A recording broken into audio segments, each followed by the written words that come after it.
भारत माता की, भारत माता की।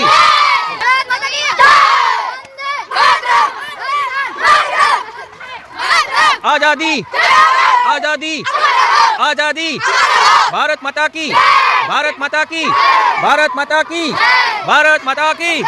इंकलाब, इंकलाब, आजादी, आजादी। भारत माता की, भारत माता की। इंकलाब, इंकलाब।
કેસરી કલર બલિદાનનું પ્રતીક છે. કેસરી કલર ત્યાગનું પ્રતીક છે. એટલે કેસરી કલર એટલા માટે છે પોતાના દેશ માટે, પોતાના રાષ્ટ્ર માટે કદાચ જાન આપવી પડે ને તો હું આપી દઈશ, એટલા માટે કેસરી કલર છે. પછી બીજો કયો છે? નીચે સફેદ છે. સફેદ છે ને એ શાંતિનું પ્રતીક છે. સફેદ કલર છે ને એ પવિત્રતાનું પ્રતીક છે. એકદમ સૌહાર્દતા, સમાનતા, બંધુત્વતા, શાંતિ.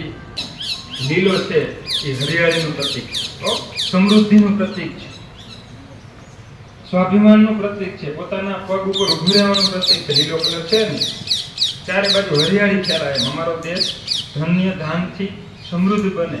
આનો એ કલર છે, લીલો કલર. અને જો વચ્ચે શું છે? વચ્ચે છે એ અશોક ચક્ર છે. અને એની અંદર કેટલા આરા છે? 24 આરા આવેલા છે. કેટલા આરા આવેલા છે? 24.